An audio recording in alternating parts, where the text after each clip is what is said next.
Hello, likers. Welcome back to our channel. It's me, your favorite one and only baby girl, Malika. So today we are doing the critical review of Where We Got It Wrong of Mr. Alloy, episode 47. All right.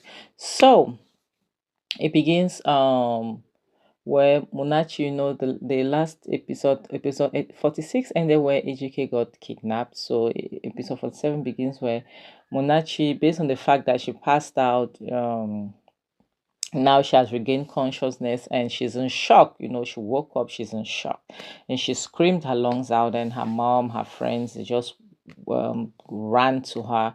So she was like, she wants to go to her husband. She misses her husband. Where is her husband? Her husband cannot be kidnapped. Like she's really crying. She's not happy, she's not okay, which is very normal. Like that is what shock can do to people. It's normal. So her mom is trying to console her. She's unconsolable. Like she's crying. Like she said she can smell her husband everywhere. She misses him. She wants to go to their house. And like, as you know, ever since they knew each other, they've never been apart. And what drove them apart is the things that Ejike is going through, the fact that he doesn't want to comply with a lot of things, and already they are stressed out, based on the fact that they lost a baby and all the rest. So she's hell bent on going to her house and everything. So her mom is trying to keep her calm. So the next scene is Dan and Andy who walked out. And Andy asked Dan, like, I don't understand. Please, I would like you to explain to me how. And like, as this is the same thing I asked previously. He was like, why would the kidnappers call you? They could have called anyone. They could have called Munachi or Munachi's mom. Why you? And Dan was like, what do you mean? Why you? What do you mean that why did they call me? And what do you mean? Do you think I have a hand in whatever happened to him? Guy, chill. Chillax. They haven't asked you anything. They haven't said you have a hand in it or not. It's just asking why you? Why are you the one that's being called? And the same thing. This guy cannot have a wife, a full-blown wife, and you're the ones those kidnappers are calling. It's not right. So Andy was like, "Guy, relax. Okay, I'm just asking. I want to know because Dan, we both know what you think of AGK. You and I know very well how you see AGK. And like as what Andy is trying to say is that Dan does not see AGK in a good light. Dan doesn't care about Ejike that much. So when when Dan heard that, he decided to leave. So the next scene is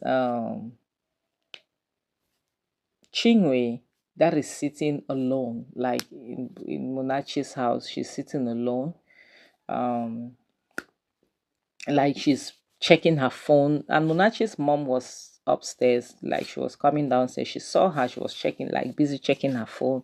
When you're anxiously waiting for a call. And Monachi's mom was like, she came, she was like, are you expecting a call or something? She said, no, no, no, she's not expecting any call. So Monachi's mom was like, then why are you anxiously looking at your phone? She said, nothing.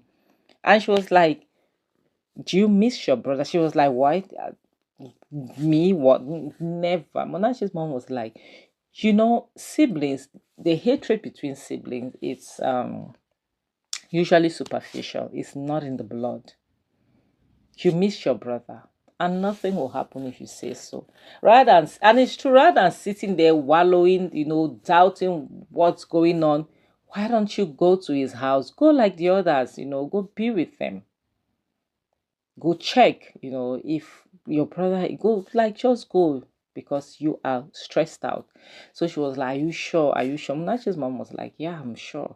So the next scene is, anyway, that scene like just came twice. So the next scene was at Ejike's house, where Munachi went to her house. Like she was crying, she was like everywhere. She's scared that something might have happened to her husband, and they're trying to reassure her that no, everything is cool, nothing has happened to her husband, let her calm down. Like everybody was there, like trying to calm her down. First it was before the Chinwe scene, even it was first Andy, Rita and Munacho went to their house. So Andy and Rita were trying to just make her calm, for her to calm down, talk to her, try to console her, but she was not having it. So the next thing was the Chinwe and Monachi's mom scene. Then another scene again was now when all the group of friends were together, that's Chioma, Dan, Andy, Rita, and Munachi, and they were stressing out, expecting the kidnappers to call. The kidnappers are not calling. They are stressing out. They are waiting. Like, guys, the wait can be so long. That wait can be so long. So they are waiting. They are waiting. They are waiting. Nothing is happening. Nothing is happening. So they were stressing out. They were stressing out. Then the doorbell rang, so they ran into the door. They thought that it was maybe Ejike that's back. All of them just ran to the door. When they reached there, they realized that no, it was just Chinwe. They felt so disappointed, and they were waiting Andy Andy could even pass out. Andy was asking Dan, why don't you call those people? And Dan was telling them that he has called, their phone is switched off, he can't get a hold of them. Andy was like, you have to do something, like, what's going on? You have to do something, please. Like, they were so worried. And they later fell asleep. I later fell asleep because, like, the stress, anxiety, tiredness, everything was all together. So they fell asleep. Then their Munachi's phone rang. So they woke up from sleep. Munachi picked her phone and they told her to put it on speaker. So she put the phone on speaker. So they told her that her husband is barely alive. So she was like, please, what did they do to her husband? She hopes that I've not. She said, so they told her that for now we've not done anything to your husband, but it will all depend. Like, apparently, not directly saying it will depend on you, but apparently to them, it will all depend on you. Like what you want to do, like how you say it. That's like, it depends on you. So she was like, okay, so what do you people want? They were like, for now, your husband is alive, but if you don't do what we want, your husband won't be alive for so long. Okay, she was like, okay, what do you people want, please?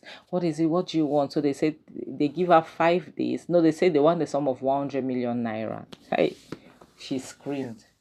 Then they said they give her 5 days to reunite that money. If she doesn't, then it is her husband's corpse that she will receive, or more. She screamed like us, honestly. It's sad, it's really sad. Like, this is a series, but this is some people's reality. We see it every day in this continent, in this country, in this continent, in the world. We see it every day, people being kidnapped and by, and all the rest. Like, it's not funny at all. It's not funny at all. It's not when something has happened to you that is important. It's not funny. So Chinwe screamed like 100 million, to be like, where are we going to get that kind of money from, So, like, as we are going to end this video, please tell me what you all think about it. Please like, comment, subscribe. Don't forget to share. Don't forget to hit that notification bell so that I'll be the first to be notified whenever I post any new video. I would also remember my returning subscribe. My like is my love. I love you guys so super much. And on this one, I have to say bye, guys.